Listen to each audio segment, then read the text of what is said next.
Now batting for the Reds, number 44, the shortstop, Ellie De La Cruz.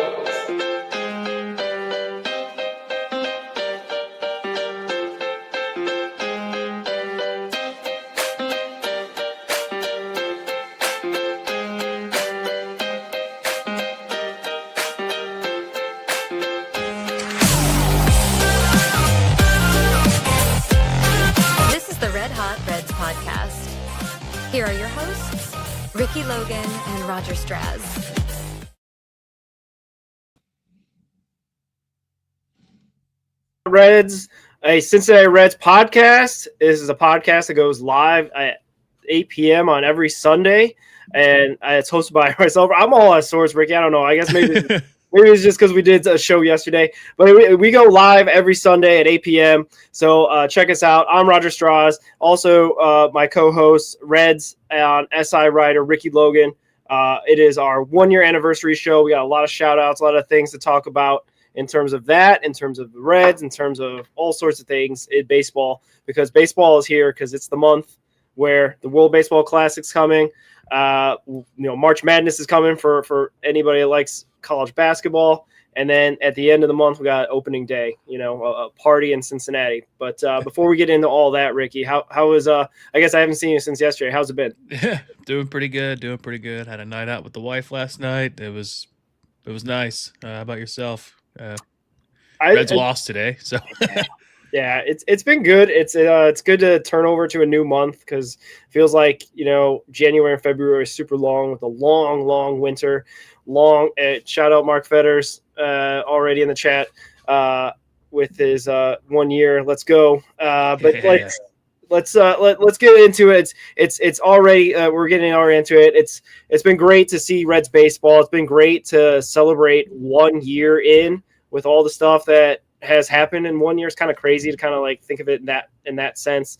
I guess off the top, wanted to shout out Jordan Maxson and Doug Stevens for their support that got us started a year ago in March 1st, 2025. And we weren't even going live then. We were just recording stuff because we weren't sure if we'd say something inappropriate that would get us canceled or something. But we're really appreciative of everybody that has also joined our ranks, whether it's the new subscribers on YouTube, whether it's Clay Snowden getting our name out there for a place to subscribe on X, where we've gained 300 followers there. So anybody out there that's joined up, please subscribe to YouTube. We really appreciate you subscribing to our X. We're going to give you the best Reds content out there that's somewhat silly, somewhat informed, but, hopefully entertaining the whole time. But, yeah, anything you want to say about our 1 year anniversary? Yeah, for sure. Jordan and Doug just being the support they had at the beginning of the show, the first, 6 months of what we had. And then also Mike Valentine kind of floating the idea of us even doing the podcast together anyway, from where we wrote that article about the salary cap. So those three have been like a really pivotal just group of people for this endeavor that we've created. I don't think that I would be writing for the Reds about the Reds or podcasting about the Reds without you, obviously, and then without just those three people just have been just amazing people. Yeah, for sure. Yeah, I forgot Mike. I guess I was trying to go chronological order with, Jordan Maxson and Doug Stevens, their support and all that. They even put out a post there celebrating our first year anniversary and whatnot. So that was nice of them. But yeah, then Mike and Cheese and Sirhan picking up the torch, I guess, so to speak, joining us in this new venture of All Gloves Off. So shout out to them. So subscribe, like, comment, all their stuff there. They're on YouTube. They're on Facebook, Twitch, X, what else am I missing? Instagram. They have Instagram? Instagram, yeah. Instagram's a fun one because that's where we put all the majority of our short form contents on there, and that's how we interact with a lot of the guests that have come on, especially players. I guess the younger kids are more into Instagram these days than Twitter, so it's always fun to see these people out there and wanting to be on the show. I was wanting to thank somebody, but it just escaped me. But let's continue. I got some guys I think because I wanted to run through. I wrote down all the guests that have ever come on this show whether All right. it was just friends of the show, players, personalities in the Red sphere, other sports personalities or commenters and writers and whatnot on different teams. So without really any special order, I just had it written down. So I want to shout out, thank you to all these people that have come on. Reds Daily Fork, Greg Kuffner's been on a bunch. Tortugas announcer Matthew Muncy, pitcher for the Dayton Dragons Jonathan Harmon, player for the Dayton Dragons as well, Ryan McChrystal and his fiance Cecilia Newsom, Kian Vu, Tremaine Person, Trevor Kunsel, Mike Valentine, James Rapine, your boss, James Rapine, Jeff Carr, Tommy Bennett, Nick Kirby, Reed Mouse, Justin Leda, Sir Boy, he's on here regularly a lot now. Dak Marquez, a friend of yours from your times at We Like Sports. Elliot Rearing, which we were talking about before the show. Also, special shout out Clay Snowden for shouting us out as a place to follow.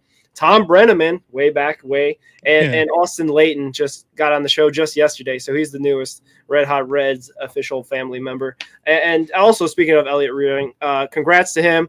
He's now your new co-worker at Reds on SI as a writer there, contributor. His Reds fandom runs deep, and he's probably going to put his little sarcastic, comedic slant on things, which would be awesome to read and see. Hopefully the team doesn't make him miserable this year, as it tends to kind of do with Elliott sometimes. But, hey, we made the playoffs last year. We got better, I feel, this year going into 2026. And, hey, man, sky's the limit because, we got a bunch of guys that are hitting well and pitching well. Well, maybe not exactly pitching well, everybody, but some guys that are getting out there and doing well. But shout out to all those people that came on the show. And yeah, like Ricky said on the Instagram, if anybody's watching the Instagram, wants to come on the show, any players or anybody like that, feel free, contact us. We'd love to have you on.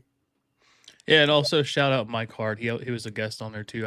I don't think we put him in the title. I think we just chatted with him for a little while. Yeah, we started that show and then he jumped on, so I forgot. Yeah. Shout out Mike. But anything else about a 1 year anniversary and whatnot? I feel like we could talk about this because one thing is that clip you put out. I'm like, oh my goodness, it felt like more than a year ago. It felt like 10 years ago. Yeah. Definitely felt like we've come a long way, hopefully, in delivering content in a way that is a little bit. I don't know. I have a tough time sometimes hearing back. I'm kind of putting you on the spot here, but do you have a favorite take from the early days? From the early days? Yeah. Gosh. Yeah, I don't know. Like, it's a good question because we went through so many things in terms of like just predictions and whatnot.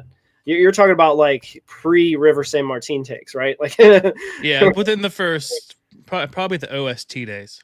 Yeah. Okay. I'd have to probably revisit, but I think we made a bunch of takes of them making the playoffs. So we were at least right. We got one of those right? I feel like we were feeling good going into 2025, in so much that it can't be any worse than 2024 and the David Bell era, the new hope of having Tito come and be the manager off the sidelines, off the retirement path to be like, hey, I believe in this Reds team so much. I'm going to come out of retirement and lead them to the playoffs. So I feel like that might have been our best take or one of our better takes.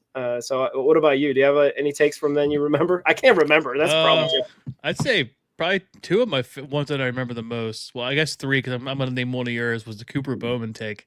No, I knew you were trying to go there. I forgot about that. And then I think it was our first minor league show.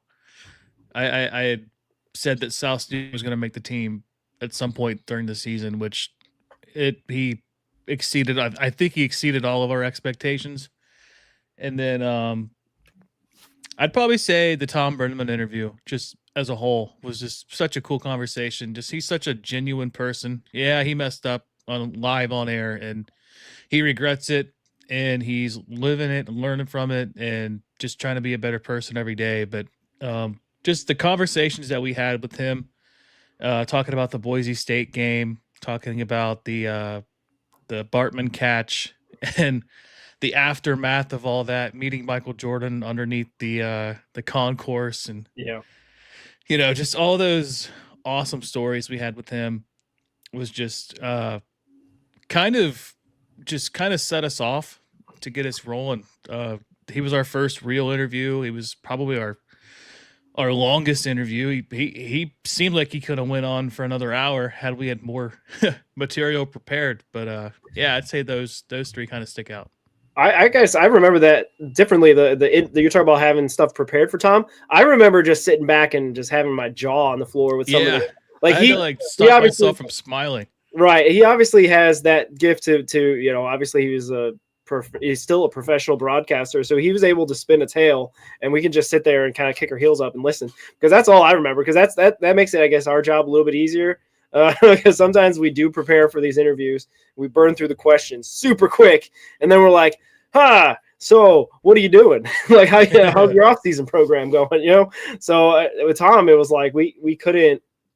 I kept putting out there like, hey, he should write a book, like, of all the stuff that he's experienced and all that. But maybe one day when we're both professional writers, Ricky, we'll approach him again in his later days, maybe when he's a little maybe more willing to write down a memoir. Maybe we could be the memoir writers of Tom Brenneman. Maybe we should put that in our vision board or whatever you want to call it. Yeah, and it was kind of cool, just kind of towards the tail end of that show, of him kind of teasing but not actually trying to tease the WLW job. Just Chatterbox was his first kind of gig back after his misstep, and he's just how grateful he was for them. And the exact quote that he said, it was, I don't care if I get a job with Fox or NBC or ABC tomorrow. And then sure enough, the next day it was announced that he was working for WLW, which was pretty cool. True professional. It didn't let that gossip slip out, even on a small podcast that we were back then. Small little podcast with like 7 followers on social media, all of our platforms. We couldn't even live stream on Facebook because we didn't have enough followers. This is why I don't like necessarily thinking about those days too much. But it has been a good ride. I do appreciate you, Ricky, for all you've done this last year as well, with all the production behind the scenes that you guys don't know about, all the little connections. Ricky's the guy that gets most of our guests, and I just kind of yammer on about whatever else I have in my head most of the time. So you don't give yourself enough credit. You have all the show notes and everything else. So we're in this 50-50. We just have different roles. Yeah, the show notes are to keep me on topic. Show notes so we're not talking about the takes of Cooper Bowman all day. my ADHD brain would have topics all sorted out. We'd be running back and forth. Yeah, if you guys really want to see behind the scenes, my show notes are a bit all over the place. I still got notes about the fall ball and all that stuff, and our MVPs of last year. so it's all 30. Over there. Yeah, our top 30 is important, and Ricky, I think we should probably release our top 30 in the near future. It seems like everyone's putting out there. I think MLB Pipeline is going to be out there with the top 30 pretty soon. I think we'll have to re-update our list to see what we come out with. I know possibly it could be like a Angel Nunez or a different type of player that just got added to the organizational depth chart that could be in there, could not. I don't know. We'll see how it all shakes out. We'll have our off-camera debates and whatnot, but anything else about the first year, or enough about us? We can. No, it's just been a blast, and I'm just really excited for the next year of it. Yeah, if anything, it's going to be a lot better in 2026. At least I feel it's going to be a lot better, bigger, and a lot of different things.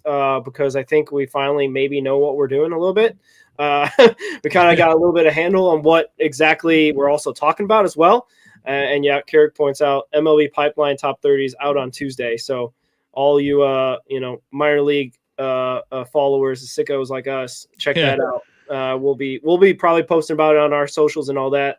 Maybe criticizing it and maybe poking little holes and whatever else.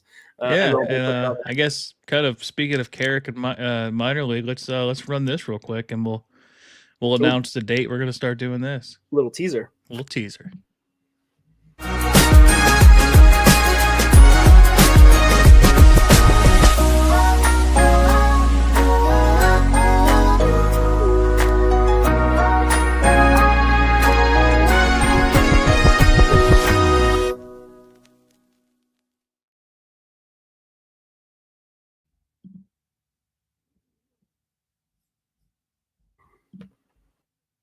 I always get. It always mutes you for some reason. I don't know why. Is it? Am I good? There we go. We're good. Back in action. Is it muted? No, you're good now. Okay. Anyway, so like I said, I think we know what we're doing. It's the jury's still out, possibly. But anyway, the point of that was a little teaser for the new show that we're going to be doing on Mondays. We're going to start doing that Monday, March 23rd. Mark your calendars. We're going to start off with a preview of the AAA team and the AA team, because we'll hopefully know a lot more about their rosters at that point, give you our takes on who we think we should look out for, who could possibly be a guy that maybe is on the cusp of going to the majors. We know for sure the AAA pitching staff is going to be pretty decent, no matter who ends up making the 26-man roster, whether it's Louder or Burns or whatever.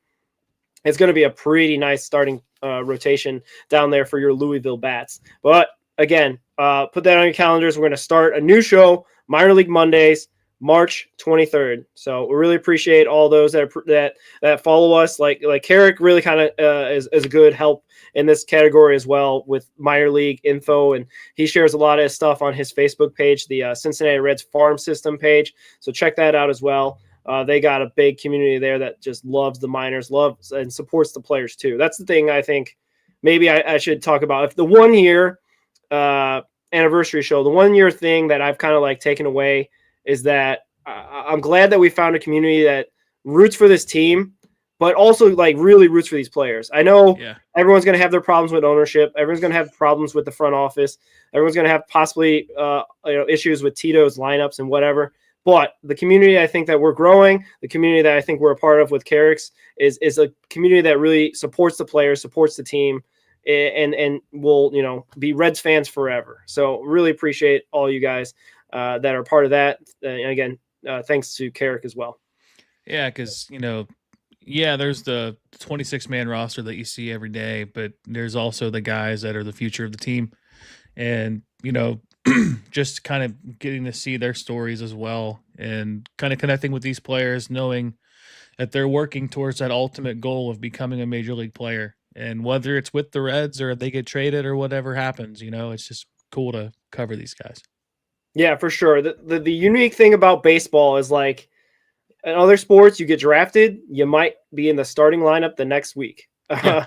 In baseball, it's a grind from if you get drafted as a high schooler, you get drafted as a junior in college, you don't just go like straight into the majors. I mean, some players maybe, more than others, but definitely it's a situation where we like to see like these guys make a name for themselves, basically this is their livelihood. So it's cool to kind of see them do that.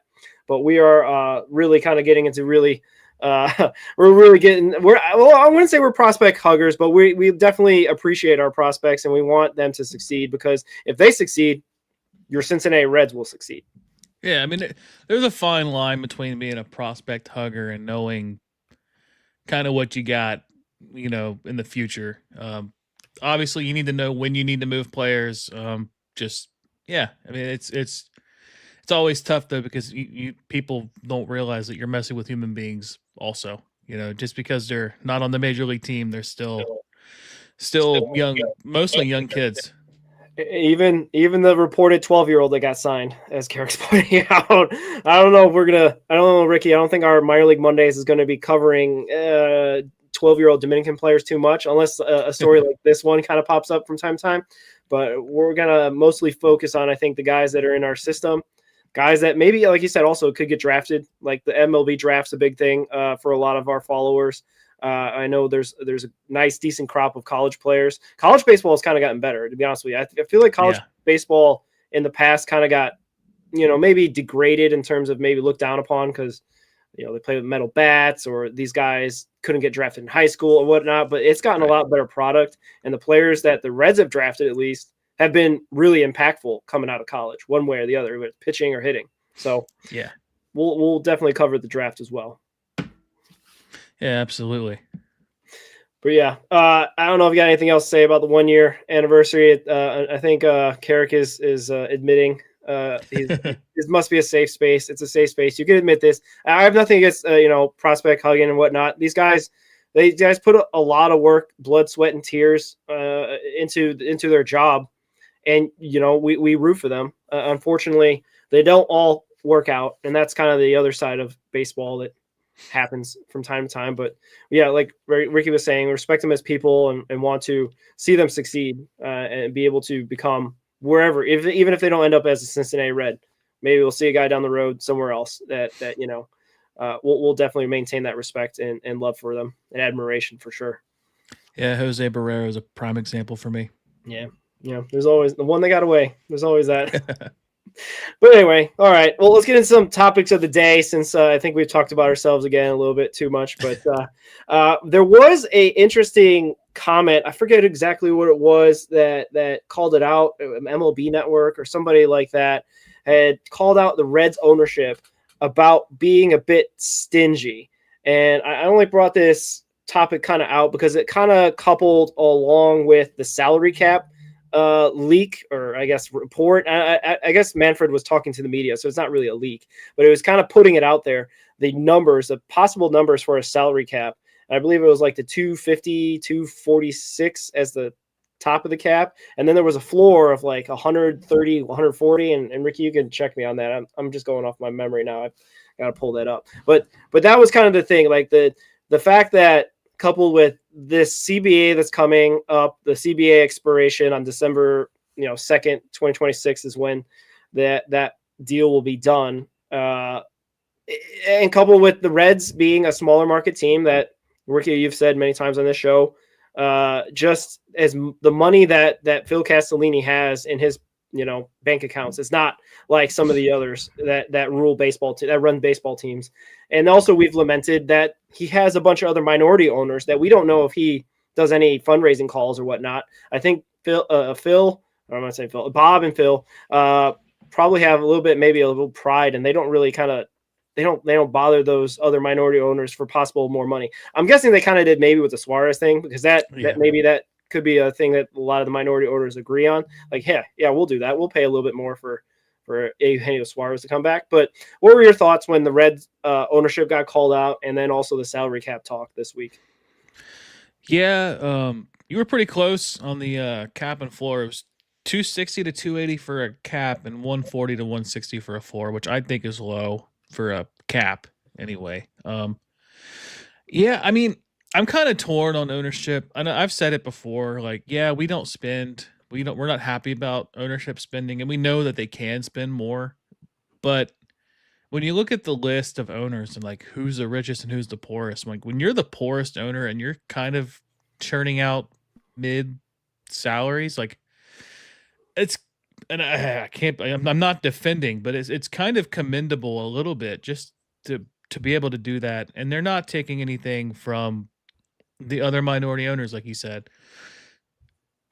I'm saying that to say this, like, yes, they should spend more. There should absolutely be a floor that all these teams should have to spend. You're kind of seeing the Pirates do it too this year. Cleveland's kind of getting a little bit better. I know I talked to Nick Kirby a while ago about Cleveland, because I think the ownership there, a lot of his stuff is in like assets. Like a lot of his wealth is in assets and not like actual money. So it's a little different with them, I guess, but still, like, you guys are billionaires, like, find a way to make these investments like a priority and not just like a side hustle. Like, you're not owning a team to like make checks and balances. Like, run this team, like, yeah, make some money, but like also, like, the better you are, the more money you make, like, go out there and compete, just try to be the best you can be. And it's kind of a cheap shot, I guess, kind of going at Cincinnati when there are teams like the Pirates who have been historically bad. Yeah, they have a playoff series win before we do, but I mean, you go back to the 90s to the 70s before their last one before that. So it's like, kind of take a step back and just chill when coming at Cincinnati. But yeah, it's like I feel like they're right, but it's not just Cincinnati what you should be talking about. And it's also not fair because when you do have teams like the Dodgers who can just throw whatever they want, it's kind of hard to be that smaller market team to do what you feel like you need to advance, and kind of getting lucky with the Suarez deal, only 15 million. Like he could have went multi years with probably 20 AAV. Yeah. I had lots of thoughts when it was kind of weird to hear that like it was the Reds ownership specifically called out. I guess I understand possibly where they're coming from in terms of like that's what the like big debate is out there on X, on wherever like there's social media, is like, don't get mad at the Dodgers for spending, get mad at your small market owner for not spending. I get that argument too, and I don't think, like you said, like Bob is not the biggest spender. I don't think it even really matters if it is Bob Castellini or someone else. Even if like, I think we've talked about this on other shows or even yesterday, even if it's Mark Cuban who owns the team, he's going to run it as a business. He's not going to spend $1 billion every year losing, $500 million every year because he can't make that money back up. You know what I mean? After a while, it's going to be run, unfortunately, like that phrase that haunted us this whole offseason, like a budget with a budget. Yeah. And that's what, unfortunately, small market teams have to do at this point when the revenue sharing's not there, with the TV contracts not there. Why are the Marlins getting called out? I remember citing this stat over and over again that the Marlins active payroll during the season was like $45 million, which was less than Juan Soto gets paid by the Mets per year. Like, why are the Marlins? They're the ones that have gone through way bigger, rebuilds where they just blow up the whole team. Yeah. And just completely turn over a roster. They do it almost every year, honestly.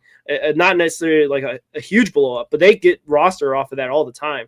Like, they do not keep players around.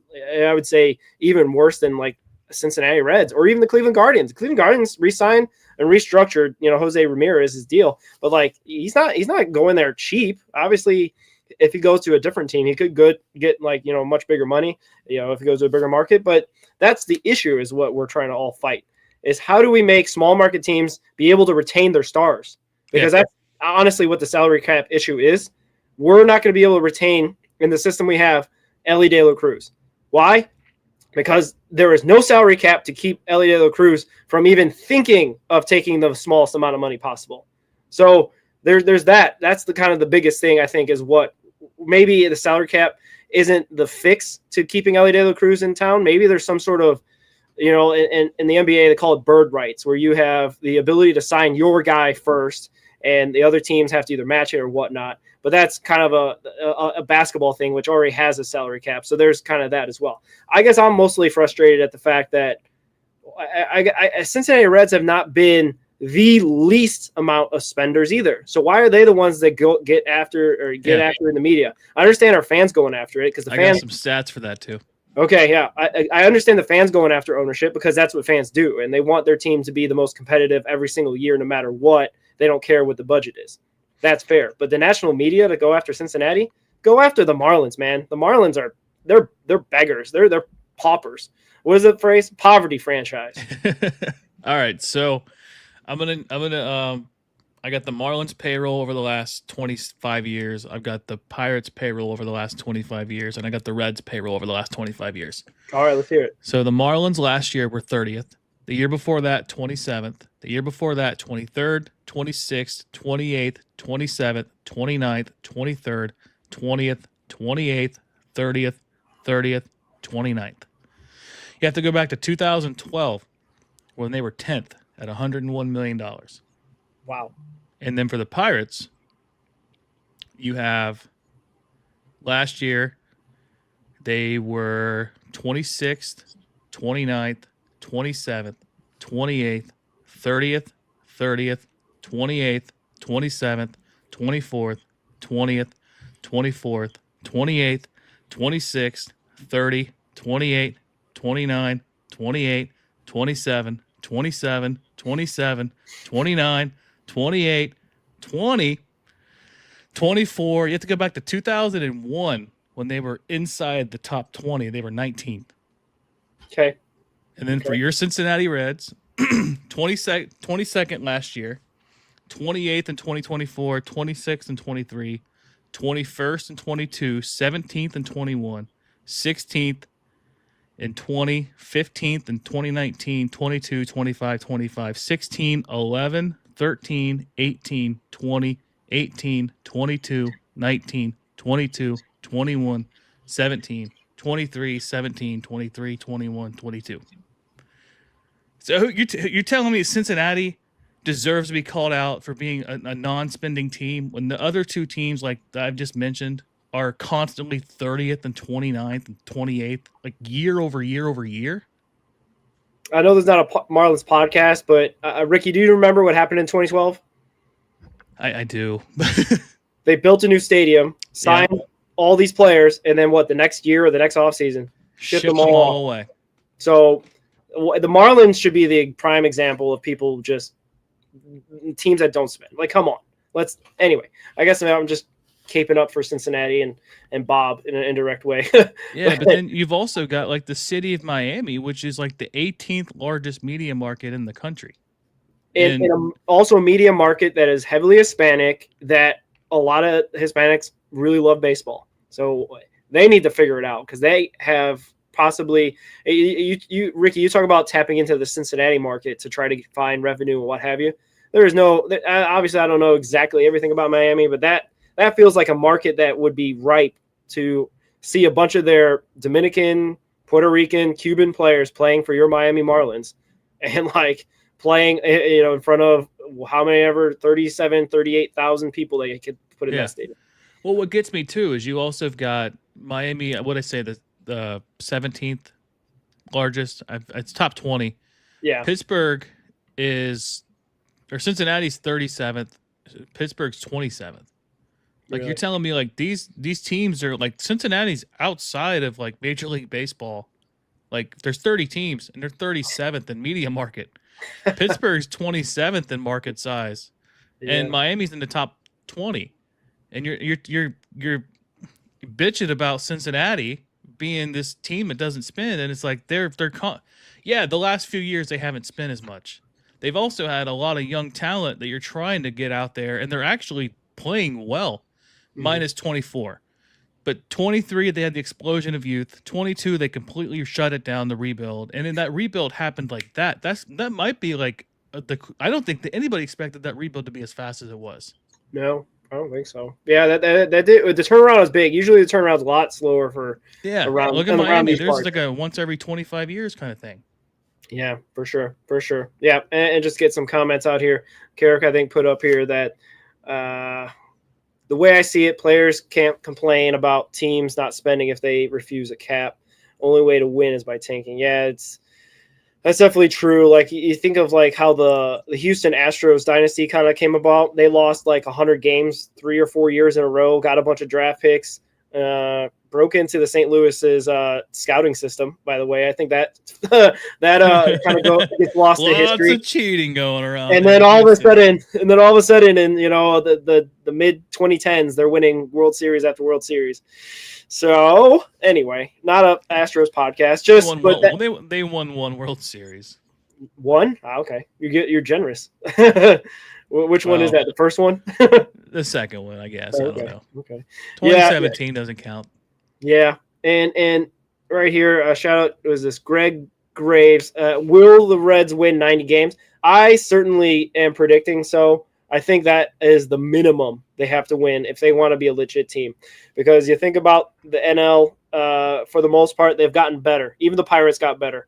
You got the Mets that got better. You got the Braves that are going to come back. They need to win 90 games if they want to be in that wild card hunt. If they're not, it's going to be rough. It's going to be tough sledding, as Tom would say.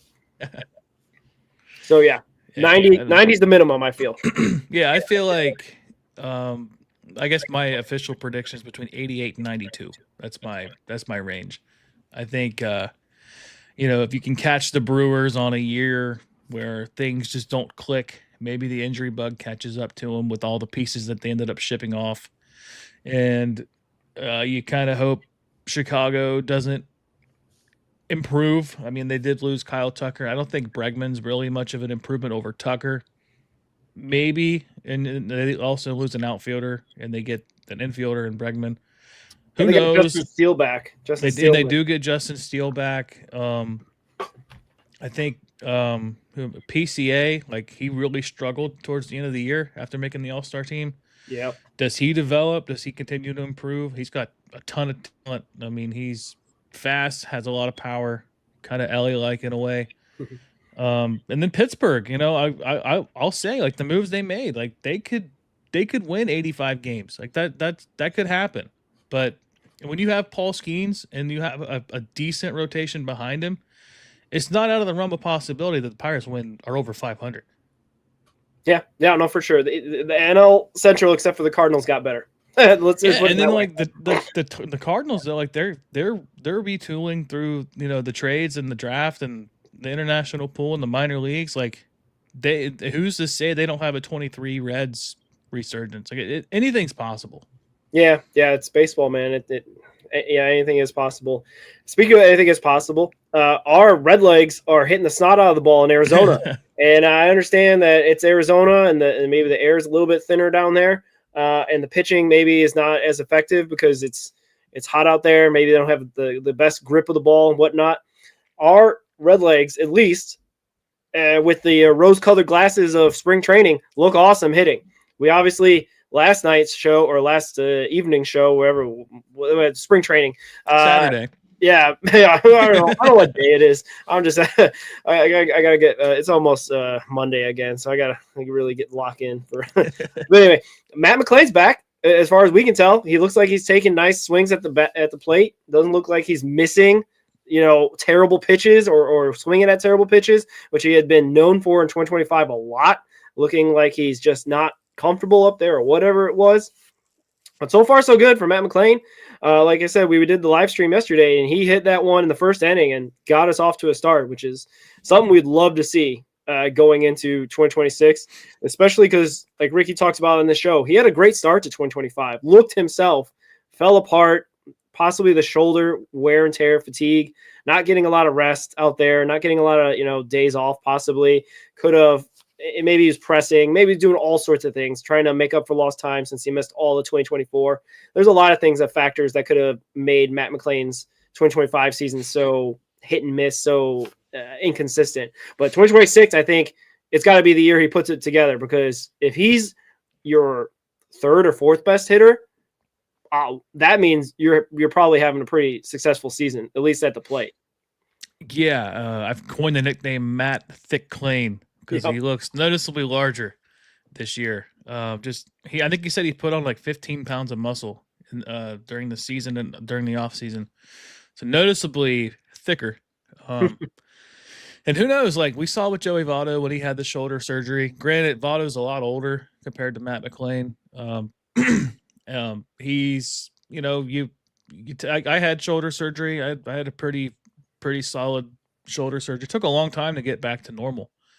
And I'm not swinging a bat as my job, So if you're not feeling comfortable and you're not feeling like you used to, like it takes a lot to get back to what you feel like you can do. And if a whole year off, a whole off season of no stress, no worrying about what I'm doing, am I pressing? He's just working on himself, could probably continue in the rehab more.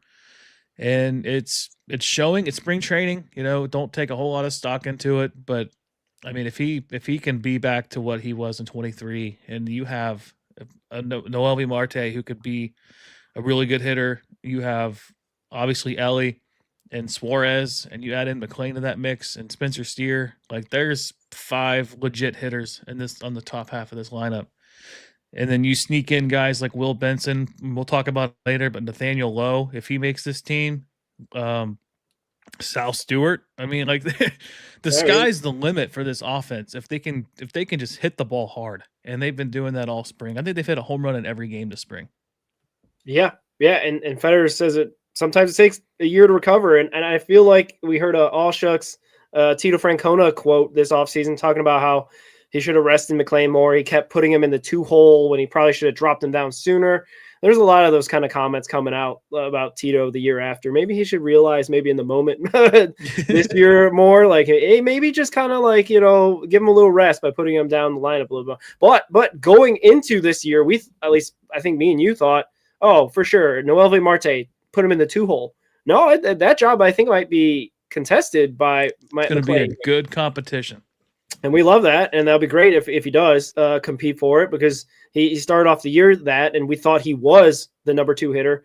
Pencil him in. I think Tito at this time last year, or somewhere around this time last year, was like, oh, I already got my first 4 guys. It was Friedel, McLean, Ellie, and Austin Hayes, right? So like, there's that in terms of like, he felt like those guys were confident. Obviously, what happened to Austin Hayes. Unfortunately, he rolled his ankle right before the opening day and got on the IL. But at least the confidence was there. I don't know. You think Tito is going to be that confident again, just throwing out, his lineup, at least the first 4 guys? Well, we got to remember too. Excuse me. We had Tito had a whole year off too. Yeah, like he was out of the game for a year. Rusty.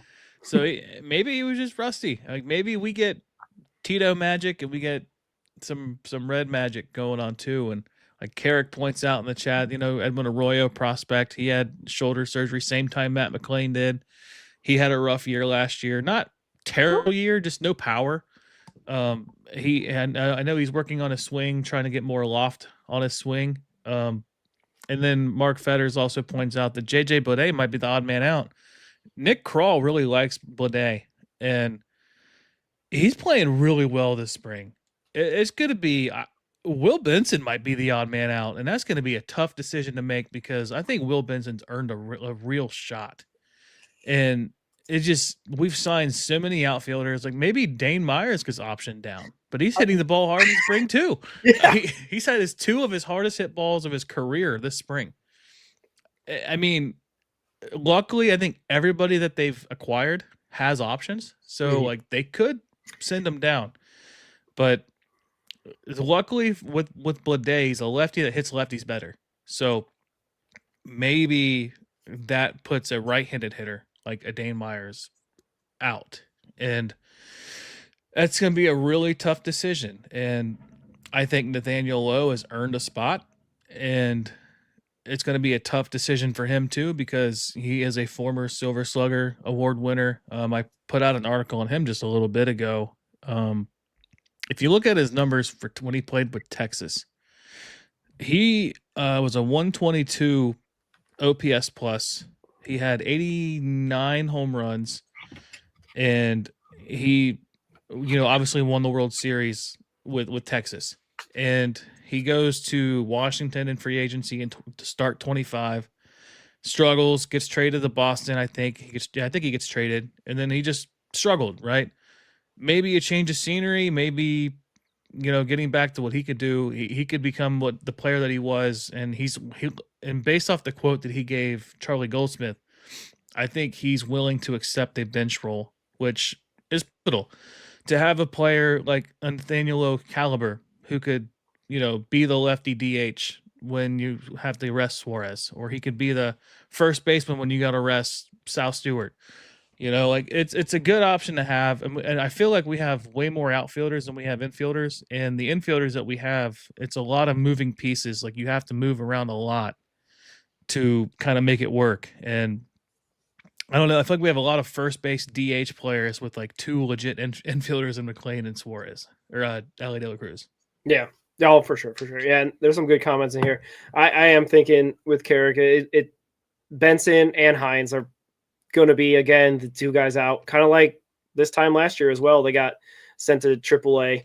I think they really value Myers' ability to hit lefties and play defense, which is something that Hines and Benson don't necessarily do great. Shout out to Willie. Thank you for saying good luck with your show. Reds need more fans like us. Reds are on TV tomorrow. Oh, yeah, against your Chicago Cubs, or Reed Mouse's Chicago Cubs. I forgot that. Jameson Taillon taking on Brady Singer. Yeah, his first start of the spring, which will be interesting to see. So I'll be hopefully tuned in for that.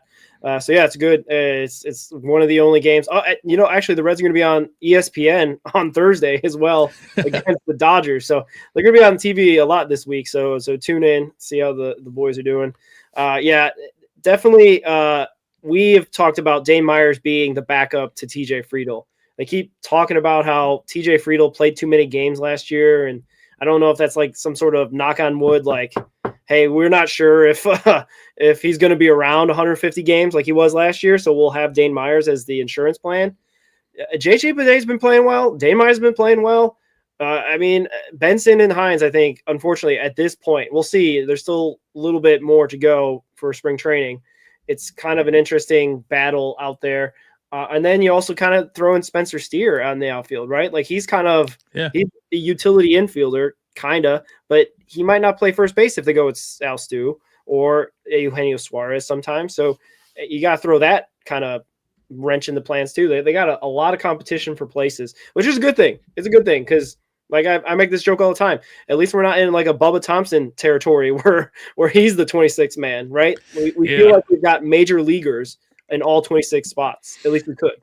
Yeah, it's not like 2024 where we had a surplus of infield depth and then Noelvi Marte gets suspended and all of a sudden you're scrambling for a player to have and we ended up getting Santiago Espinal. So it seems like, knock on wood, that our roster seems pretty solid in the terms that you can kind of go either way with the decisions that you have to make.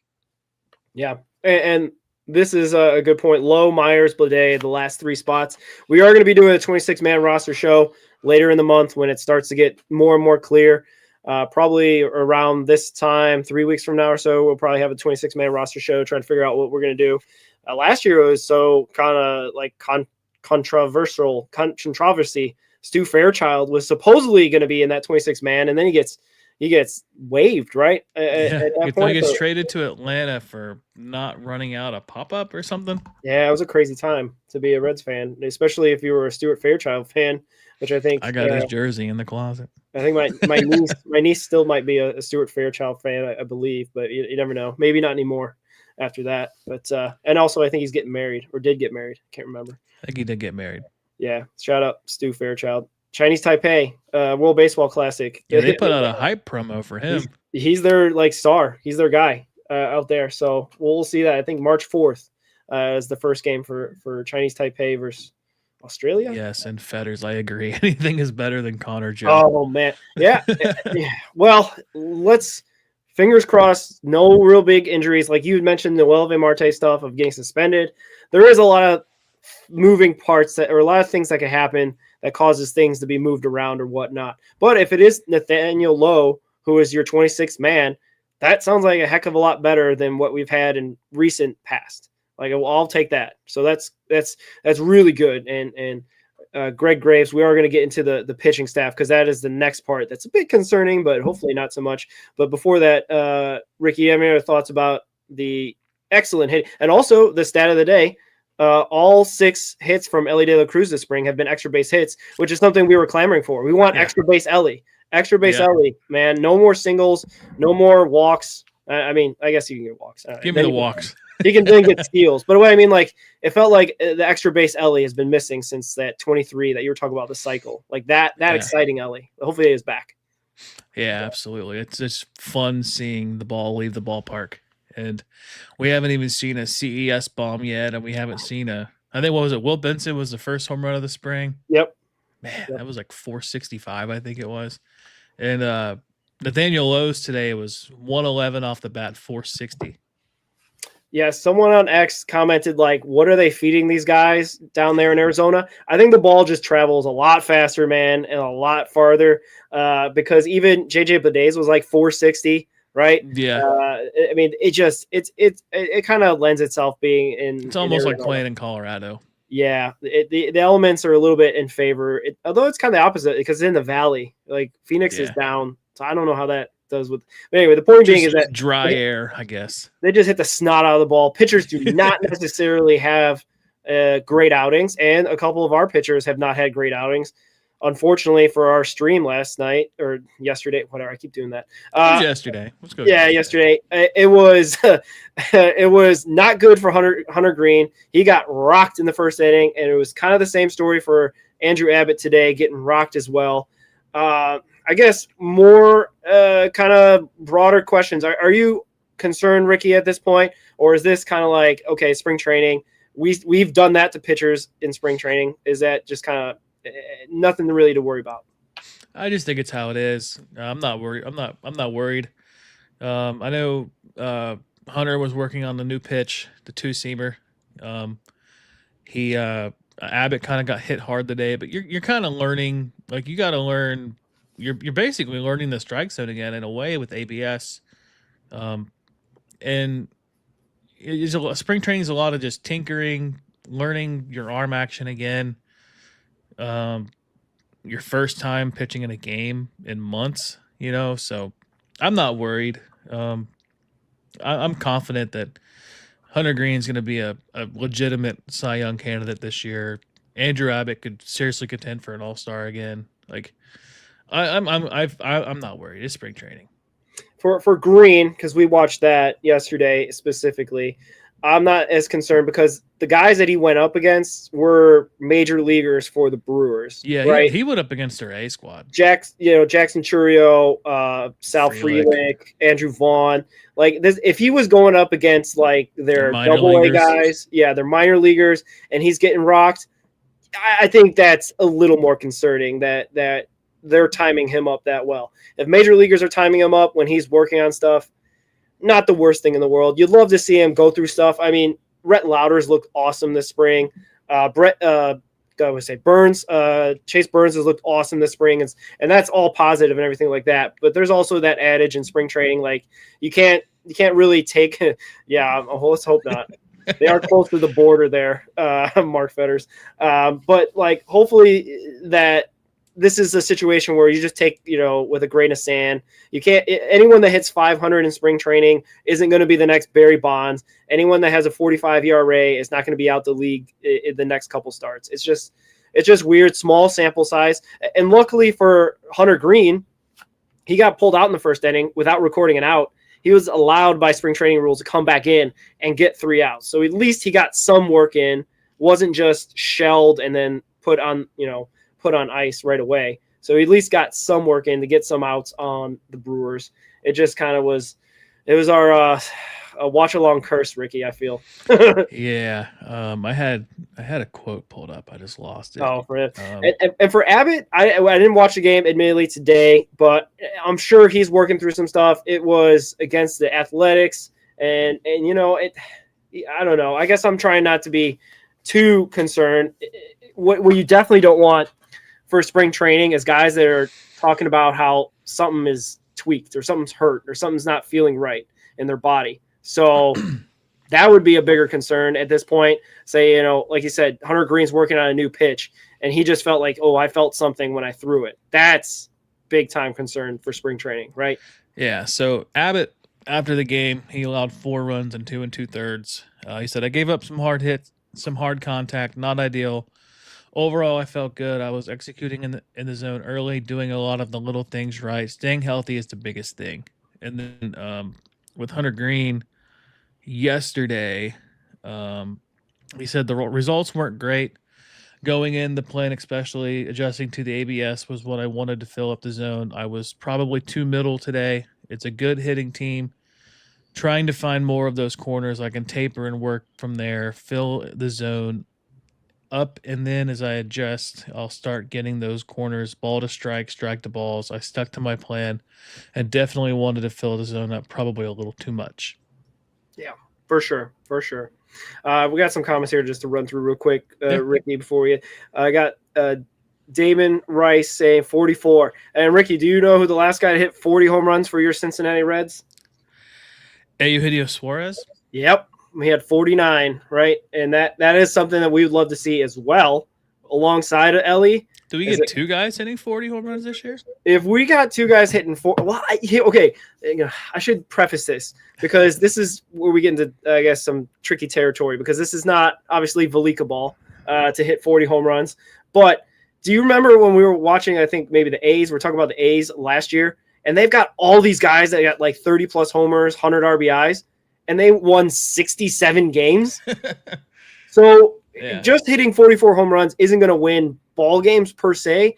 The pitching staff's got to do their part too, which is what we're talking about here. We have that.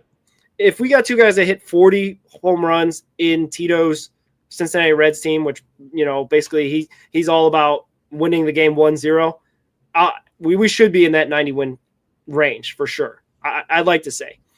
Obviously, there's two sides of the ball game, right? There's offense and there's defense, right? So we got to make sure we're good at both. All facets of the game. All phases of the game. I think that's a football phrase, but I'll use it here. All phases of the game, the Reds have to be good.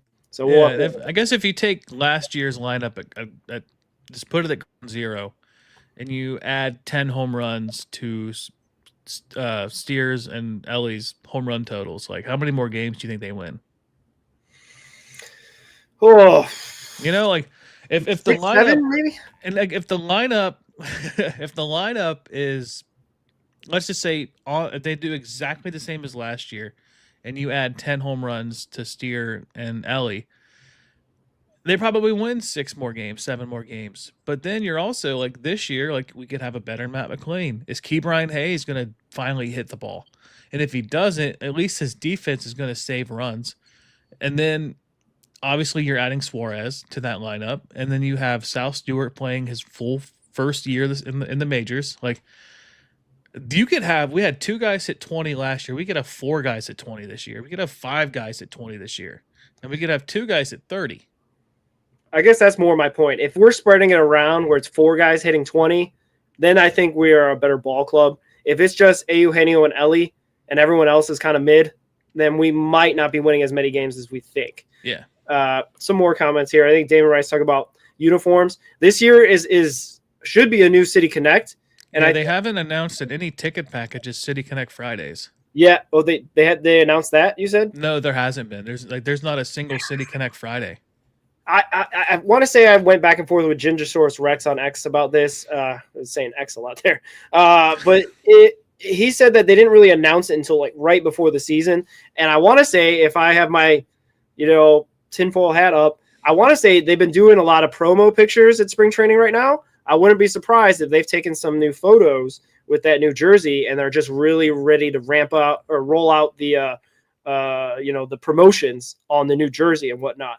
You know what I mean? Yeah. So I've also heard that the Black City Connect may become an alternate uniform to where the new City Connect becomes a City Connect. And because I feel like when they announced the City Connect jersey in 23, like the way they kind of discussed it was like the new logo was like something that was like the future. It wasn't just like a random logo. Like I feel like they're really trying to lean into that being part of the future, which I know it's kind of debated. Like a lot of people don't like the logo. I personally love it. I love the Wishbone C, but I feel like we've had the same Wishbone C for 100 years, and I feel like it's time to kind of maybe change it. It doesn't have to be permanent. Maybe do it for 10 years and then you go back, but I remember, was it last year they had that special jersey for the Dragons stadium game, and then they never use it again. And so I don't know. I do know that they kind of announced the City Connect in 23. It was in like mid-April, I want to say. Really? I thought it was right before spring. It was like early mid-April, because then they debuted it against the Yankees in May. Okay. All right. And yeah, we did talk a little bit about Hunter in terms of his start here in spring training and not taking too much into it, but I don't think he will be taking a step back this year. We have a little bit of a theory going on that the Reds don't necessarily are highest on Hunter, and they keep disrespecting him by not giving him team awards or little, shout outs and whatnot. So I think he might be on he's going to be back. What did it say? Not necessarily revenge season, but he's going to have kind of a little bit chip on his shoulder and hopefully come out here and give that Cy Young season that we would desperately love to see, because he finished 8th 2 years ago. And I think last year Abbott finished 8th in voting. If we could get a top 3 voting from him, I guess I should say, I think that's my goal for him this year. And my prediction is the top 3 Cy Young voting NL for Mr. Hunter Greene. Yeah, I mean, it's going to be hard to beat out Paul Skeens. It's going to take a regression from him. He did regress last year. He went from a 1.96 ERA to a 1.97 ERA. So that's kind of tough. But, Hunter Greene, I'm not worried about him taking a step back. If anything, he should be getting better. He's getting into his prime. What's he, 26 now? Yeah. And he feels slighted. I mean, the way the media went after him this entire offseason about him not being a competitor. I mean, he's got a fire under him, and I feel a career year coming out of him this year, and I honestly would not be surprised if you do see a Cy Young winner in Hunter Green this year. I mean, it'd take a lot because obviously Paul Skeens has the credibility of being is he a 2-time winner now? Is he won last year? I can't remember if he won the year before. I don't think he won his rookie. He was just a rookie last year. Yeah, 2024 rookie, So I don't think he won. I think he won Rookie of the Year. Yeah, I mean he probably could have, but yeah, I mean you're competing against Paul Skeens and like Yamamoto for the Dodgers and name a National League pitcher. Suarez, Ranger Suarez. Ranger Suarez, he was in the NL. Was in the Phillies, right?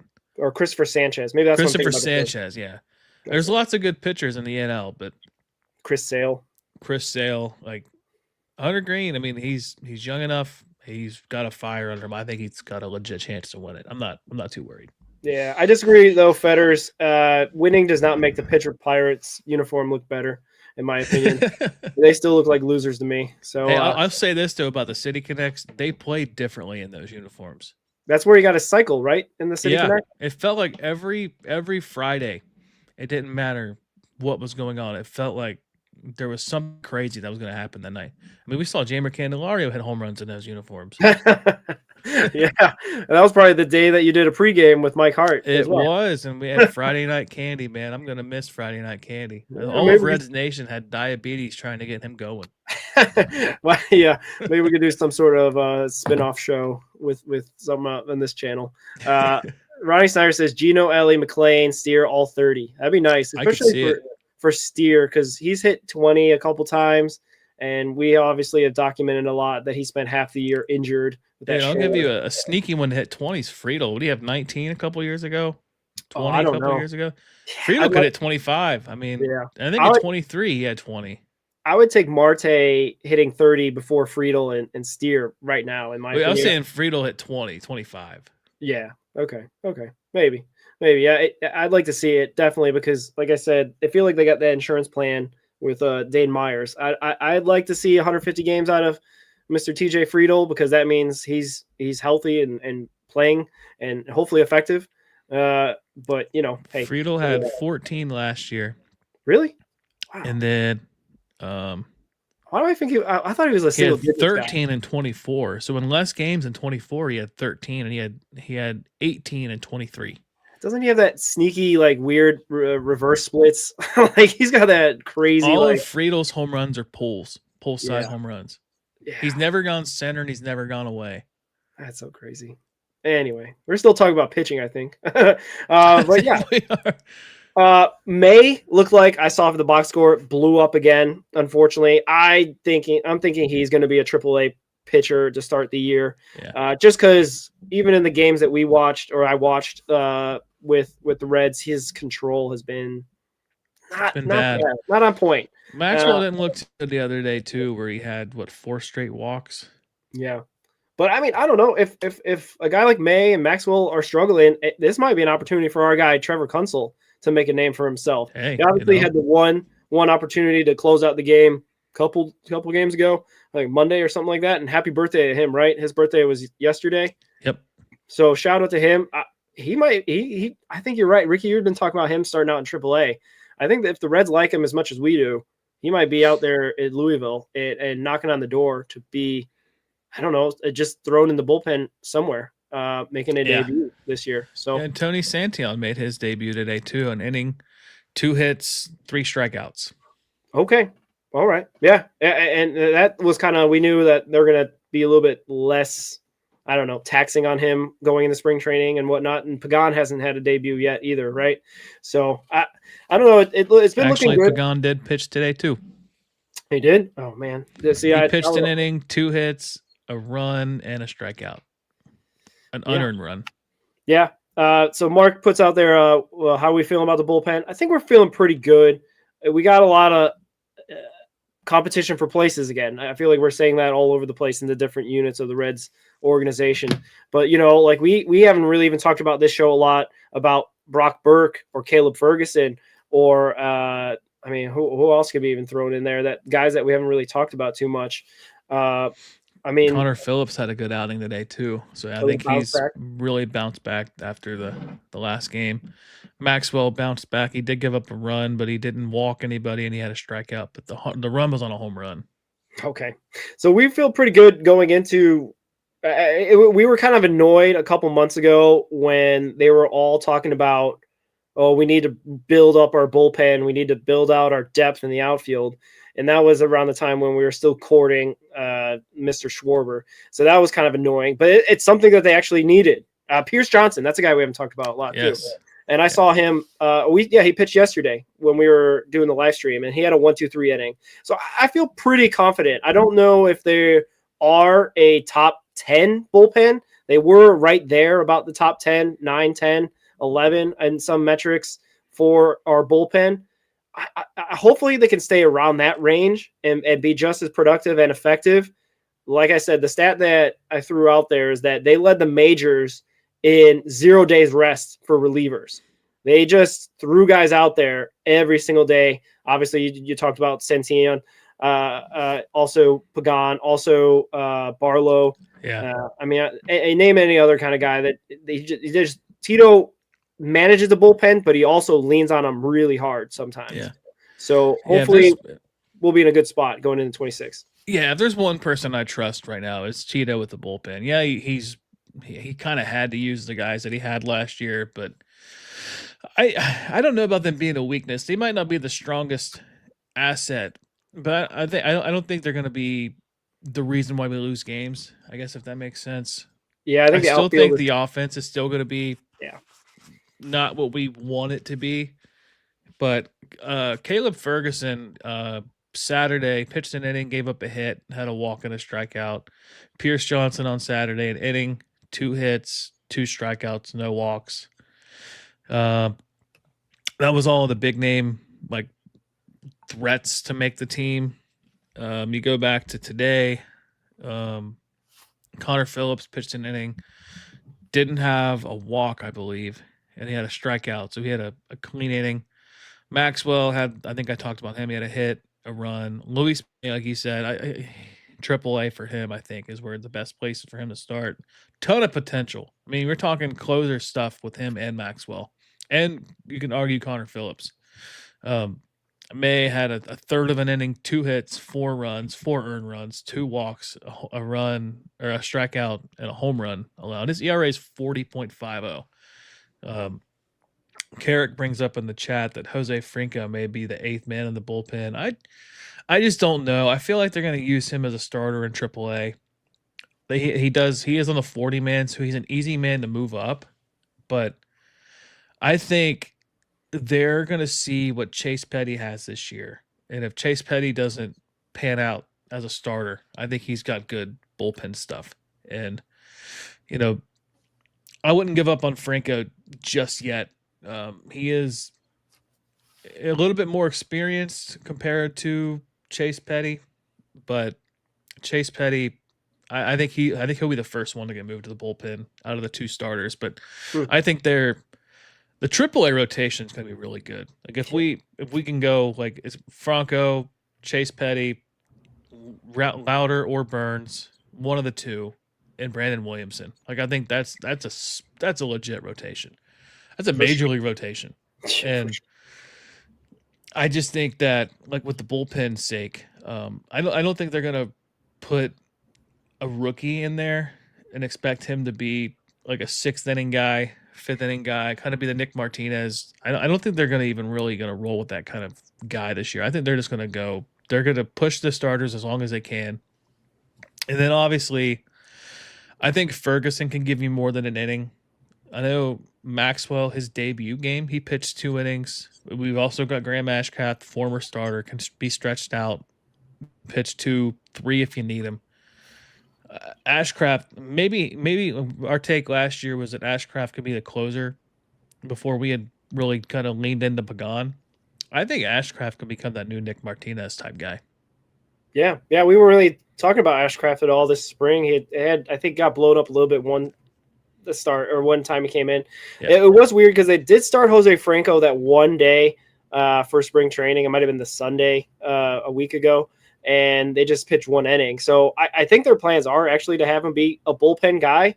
We definitely don't want to get into these discussions of Brandon Williamson being a hybrid starter reliever. I don't think that fits his role. Same thing with Chase Burns. Yeah, I don't want to see that at all. If the guy that they got to sacrifice to become a full-time reliever or that Nick Martinez hybrid role, I think Jose Franco could be that. Maybe not right away, maybe not opening day, but maybe down the road. You know what I mean? Like Ashcraft could do that probably now, right? Yeah. And I think we'd be comfortable with 4 innings. I think he could thrive in that role. Yeah, honestly. Yeah, you got also Sam Moll in there that could also be a mop-up guy if things go really bad and be that Sam Brent Moll Suter. could be the new Brent Suter. Yeah, so we got some options. If Jose Franco if that's his destiny, I can see that down the road for him, and he definitely could be that guy. And hopefully he can continue to grow his game because we would like to see him in there. He's got good stuff. He's on the 40 man, so he's definitely someone that the Reds are going to value at some point. I don't know exactly if that's now. And yeah, Kerry points out they did pitch in the Arizona Fall League as well out of the bullpen. So that might be his identity for that. So we'll definitely be keeping tabs on him wherever he ends up. Hopefully, I don't think he's made his debut as a major leaguer yet, right? So he might make his debut this year. Heck, maybe before Edwin Arroyo. He might be a guy called up before the field players like Hector Rodriguez and Leo Balcazar and what have you. So. But yeah, shout out to Jose Franco. We'll be definitely keeping tabs on him, seeing how he does. Just some more comments here. Quickly, Reds fan Brandon on X. Okay. He tweeted this about Franco. He had 15 whiffs on 24 swings on Friday. Okay. Not bad. 54% chase rate. We'll take that. I think I also wrote down in my notes that Chase Burns had like 14 whiffs on his last outing out there too, and was looking sharp. So that'll be, I don't know. I guess I'm getting pumped about some of these guys there. The guys that are doing well, hopefully they can carry that north back to Cincinnati. But it's not a guarantee. We'll see. Another guy that we know will definitely for sure be bringing it back to Cincinnati, even though he's going away for the World Baseball Classic. Gino and his offense. That even though he's not looked great this spring, like he's not hitting 500 like Ellie, but he did go back to back with Ellie the other day. Yeah. So that we can get used to that for sure. That'd be nice. Oh, just out. There probably was a time we went back to back in 2025, but I don't think we did. Maybe it's just me. Early in the season, McLean and Ellie. Yeah, that was it. Yeah, April. That's what I remember. Oh, I'm sure it happened later in the year. Actually, you know what? I think it was in the Milwaukee series, the final week of the season. I think it was Ellie and somebody. Friedel? No, it wasn't back to back. It was Friedel then Ellie. It was 1 and 3. Okay. I think. Yeah. If it was April that it happened, that's 11 months ago. But I do know. I do remember. It was the Texas series. That the game we scored like 14 runs. Oh, you're talking about the torpedo bats. Yeah, because that's when they had McLean 2-hole. And they went back to back. Whatever happened to the torpedo bats? Anybody find them? Did they put them somewhere? Apparently, Trevino has been using one for years. So really, it hasn't helped him a whole lot. It's a Yankees thing, right? Like they were the first to roll them out. So yeah, I guess that phase really died quickly. Yeah, at least for Ellie. So whatever happened to when he had that monitor thing at the bottom of the bat? Is that not a thing? Oh yeah, he ended up not being able to use that anymore. I think what was that? Just to track his bat speed or something? Yeah. It got banned. I didn't know that. Yeah. Okay. Which is crazy. It's just it doesn't do anything for the hitter other than track bat speed. It just makes the other team worry that they're cheating. Obviously. It was funny though when he homered. I think it was a national series. I want to say it was 4th of July weekend or something. Homered and he just points at it like, Yep. And then the next game, it's like, nope. Yeah, I think Carrick's got our first hot take of the show. He's thinking that Sam Moll is going to get released and then open up a spot for Nathaniel Lowe, which will be interesting. I can see it. Yeah, I mean, he's the only pitcher that doesn't have options, so that kind of makes it a little hard because you feel like you can earn the spot, but then are you going to have 3 lefties in the bullpen? No, I think they really like Ferguson and Burke. Yeah. Burke's he's- got the velocity. Ferguson's a good leader. You know, I found this out. You know, Ferguson has made the playoffs at every year in his career. Well, that's why he's going to stay on the team. Yeah, exactly. You can't ruin that streak. That streak would have ended if he had stayed with Pittsburgh last year. Oh, well, see, Mark, Yeah. I told you, Fetters, loser colors. Anyway, anything else you got on the pitching staff? Any concerns or highlights or stuff? No, notes? I'll be more concerned if it's later in spring when they're really trying to ramp up. Yeah, I think Mario Post is talking about Mole again. I think, yeah, Nathaniel Lowe's got a chance. I don't know if they're like in a situation where they're going to keep Lowe because they're afraid that basically someone else is going to claim him because he's out of options, right? So, like, I don't know if that's the play. To me, a little bit a tinge of Mike 40 type of stuff. You know what I mean? Like, I like think they're only at least with him though, he's got credibility. Mike Ford Yeah. didn't really have any cred. no. compared to Two to different players. for Nathan- sure. Yeah. I get your point though, because it feels like you're trying to force a spot to have him. But then like Yeah. he plays first base, he's a gold glover. He's won a gold glove before. He's a DH, good DH bat, and he's a lefty that you can have. Like it's so hard, man. Like I'm for it. Keep him, sign him, whatever. But it just like, are you gonna sacrifice Will Benson for that? Are you gonna sacrifice?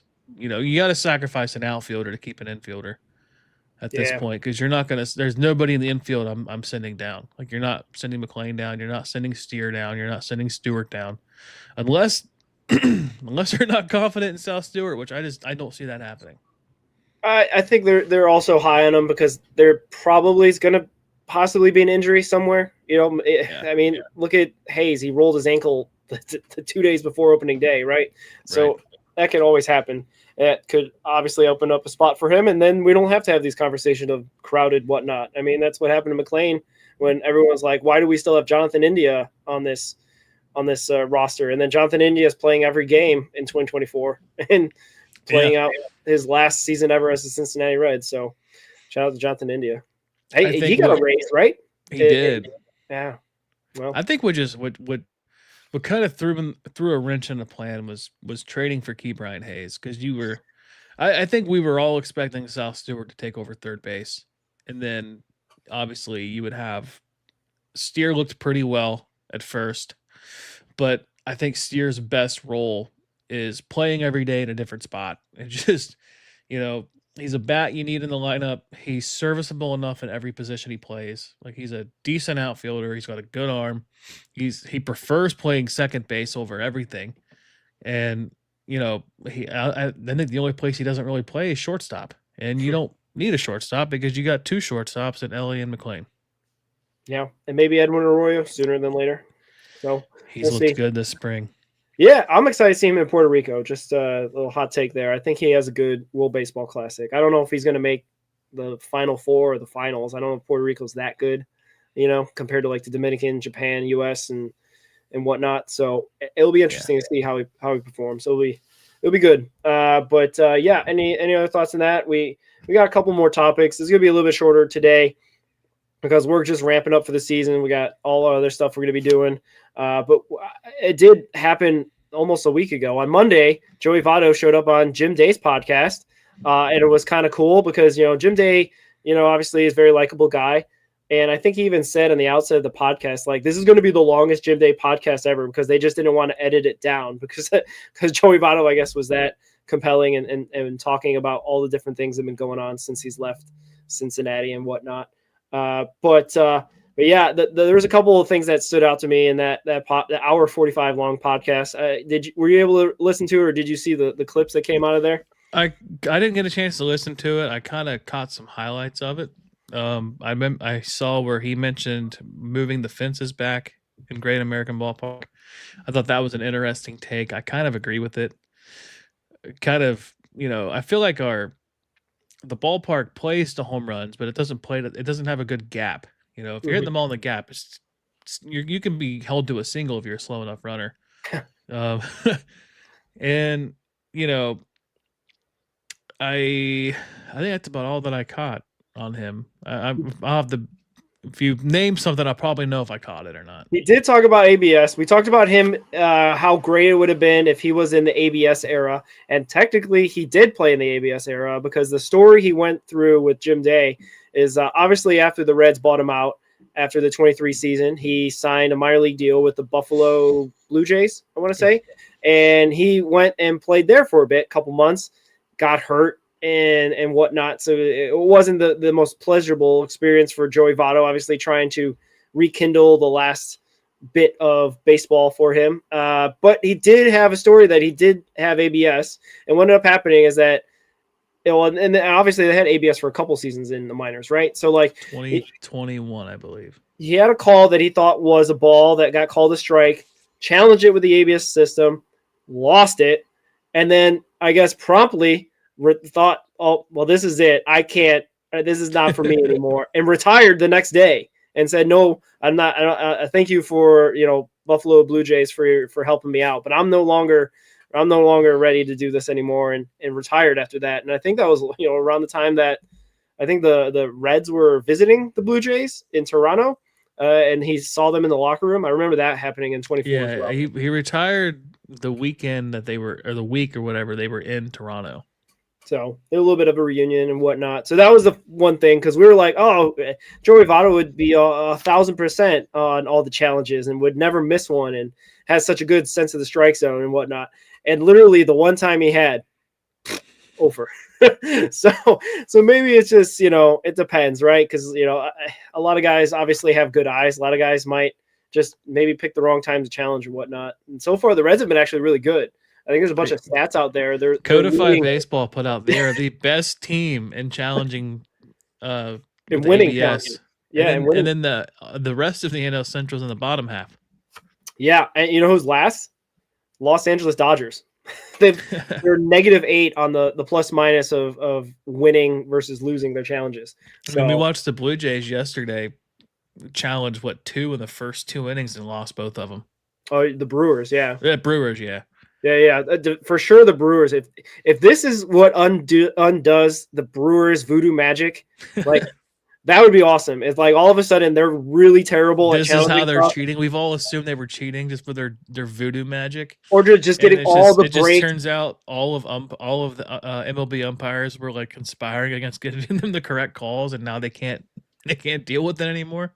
Yeah, that'd be hilarious. Yeah, Mariposa does say that Votto talked about Elly playing all 162 because that was a thing that Votto loved to do. Like he also frames it in a way that he said, because he's such a baseball, like a baseball guy, like he thought he owed it to the fans to play all 162.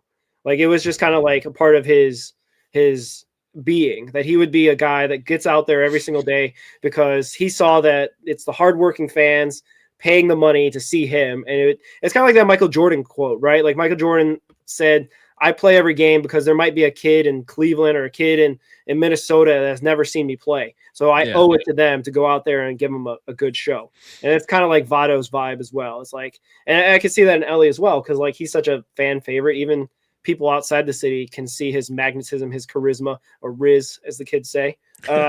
So like they definitely, I think, understands why he wants to play all 162. It's just, sometimes players got to be told against their better judgment, maybe not to overdo it. Yeah, I can see that. I didn't remember when he had the shoulder surgery, he was walking around the ballpark meeting fans. So even when he was hurt and couldn't play, Votto was still at the ballpark meeting fans. And then, he broadcasted a little bit, jump-started his career with that. And I was kind of hoping that if with the new Reds TV package that they were going to maybe make some changes.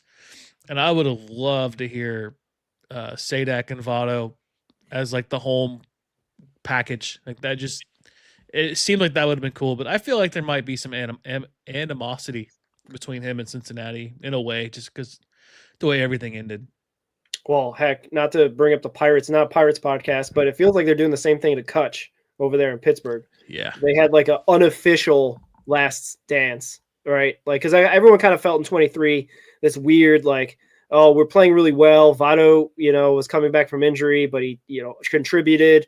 But then he got like interviewed. He was the guy that got interviewed all the time. And he's like, I don't want to take away the shine from these young guys who are winning the games, but I want to do my best to help, right? So like he was in this weird spot where like it was his last dance, and obviously that famous David Bell staring lovingly into Votto's eyes happened at the steps of the dugout. Kind of like, I think that was David Bell kind of saying, hey man, this is your farewell tour, right? Like that. Not many guys get to have a farewell tour, right? Like I think Jeter did.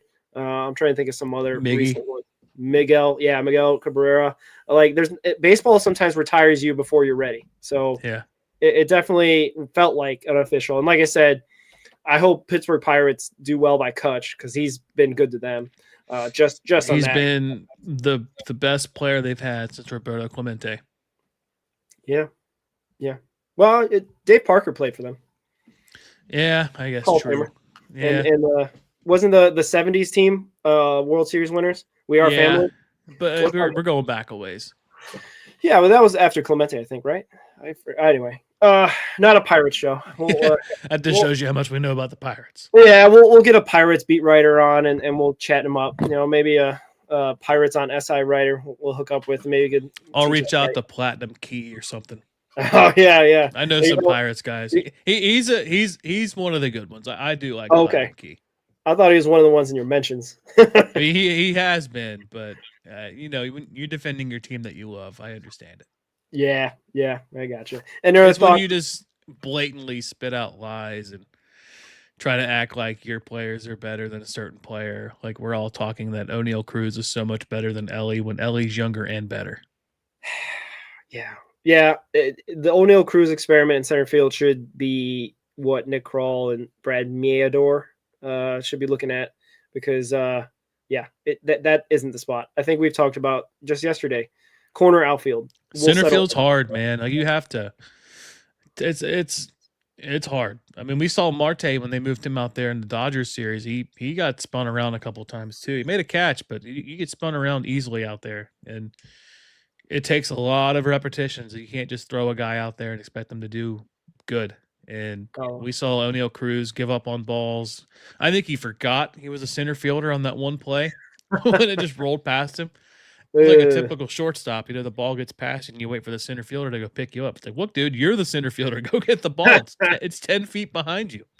Yeah, he's got. Yeah, that's actually a good point. I didn't think of it that way.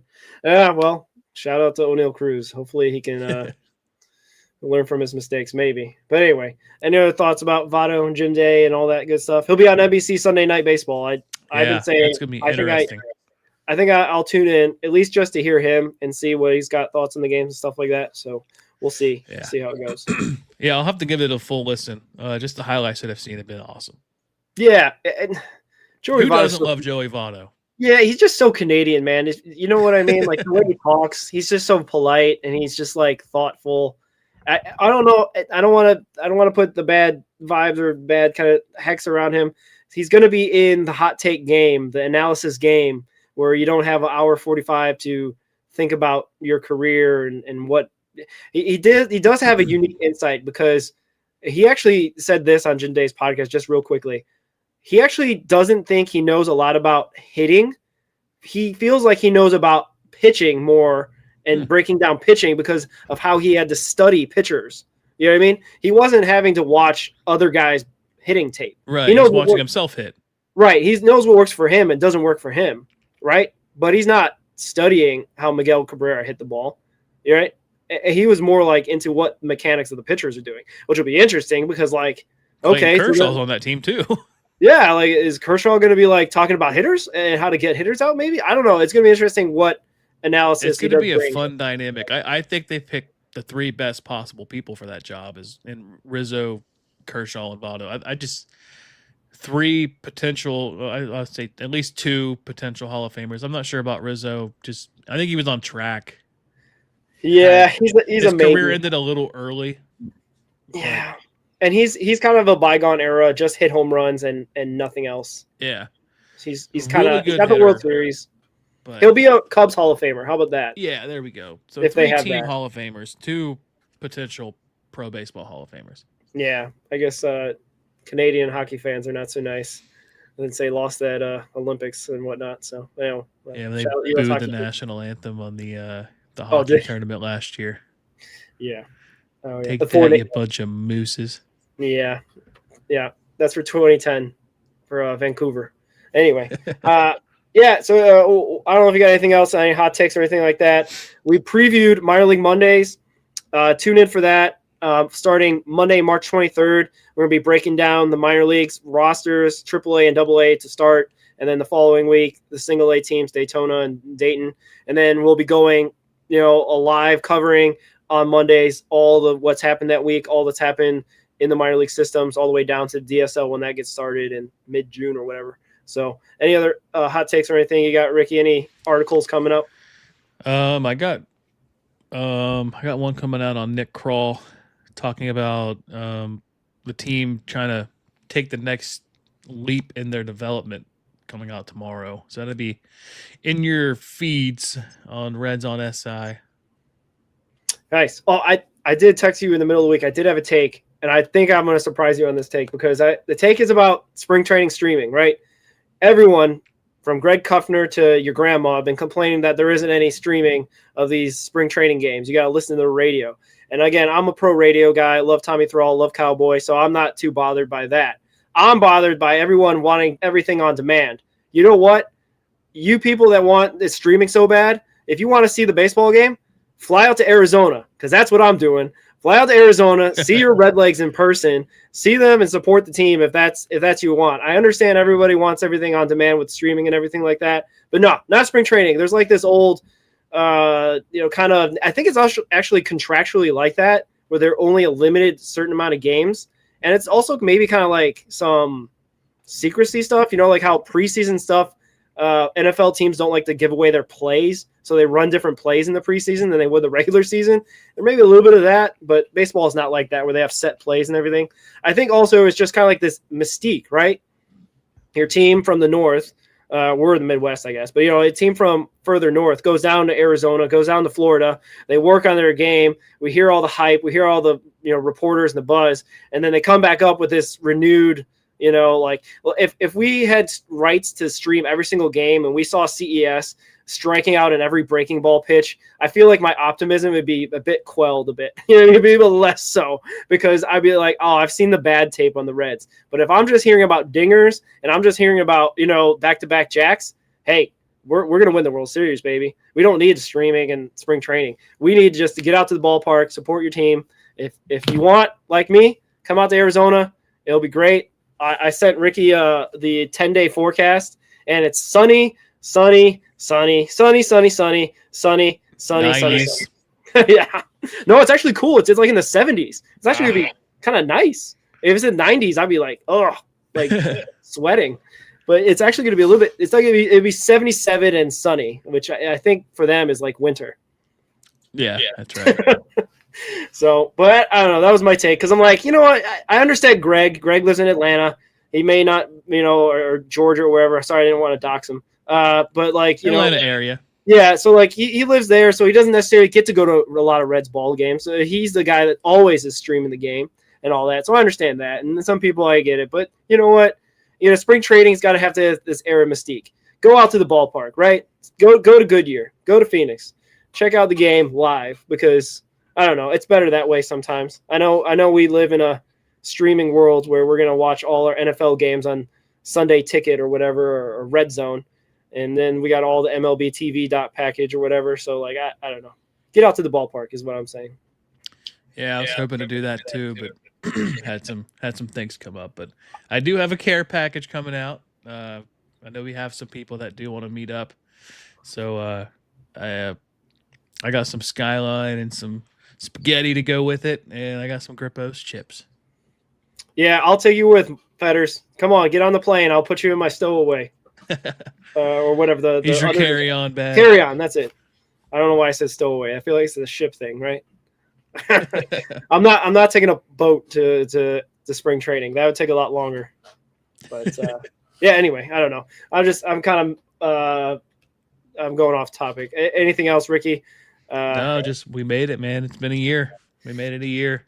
That's crazy. They do say that if your podcast makes it past 5 episodes, You can be consistent, which 5 doesn't sound like a lot, but apparently, not hitting 5 is fairly common. There's a lot of podcasts out there. We're lucky to have a really cool fan base that it's funny saying the word fans with us, Yeah. but we have a fun group of people that hang out with us in the chat. Guys like Fetters and Carrick and everybody else Fred, who's ever Mariposa. We got a couple everybody new else in the guys. chat. All the people that have followed us on Twitter. Shout out all 300 of you that joined overnight, basically. Thank you, Clay Snow. Clay Snowden for sure is like the absolute goat. My John Quinn is an OG guy. Yeah. Why am I blanking on his name? Fred. Yeah, Fred. Fred is an OG guy. Yep. All the OGs for sure. And everybody's joining along the way. We got a lot that we're working on. We're really excited about this Minor League Monday. I know it's gonna be an endeavor because there's a lot more minor league players to cover than there are major league players. Yeah. But I know our friend of the show, Ethan, he's gonna be excited to watch this too. So it's gonna be a lot of fun. Yeah. Definitely Fetters. Clay is one of the good ones for sure. And he's been on the show a couple times to try to get him back on before He'll be coming on soon. Yeah, before the start of the season, talk about whatever he's got going on. And he's having a kid this year, Ricky, right? Yeah. So, He's going to bring in the magic. He's going to have a kid that similar to the kids born in 1990 that they were born, had a World Series, and never saw it again. oh man, They're that'd be gonna break the good. curse. The good one has a kid, and they're going to have a Yeah. World Series. The Marge shot curse. Yeah, for sure. We talked about Marge shot a lot yesterday. That was kind of weird, but anyway, we won't go ahead and get into that. The anymore. Shotsy Pod. Yeah, please comment, like, subscribe, hit the notification button. We really appreciate you all just tuning in today, tuning in the past. It's been a great ride this last year. Hopefully it's going to be another good one going into 26 because the Redlegs, man, we're so back. We're so back. Gino Suarez and Ellie hitting back-to-back jacks. Oh, get you excited. You can't. I mean, yeah.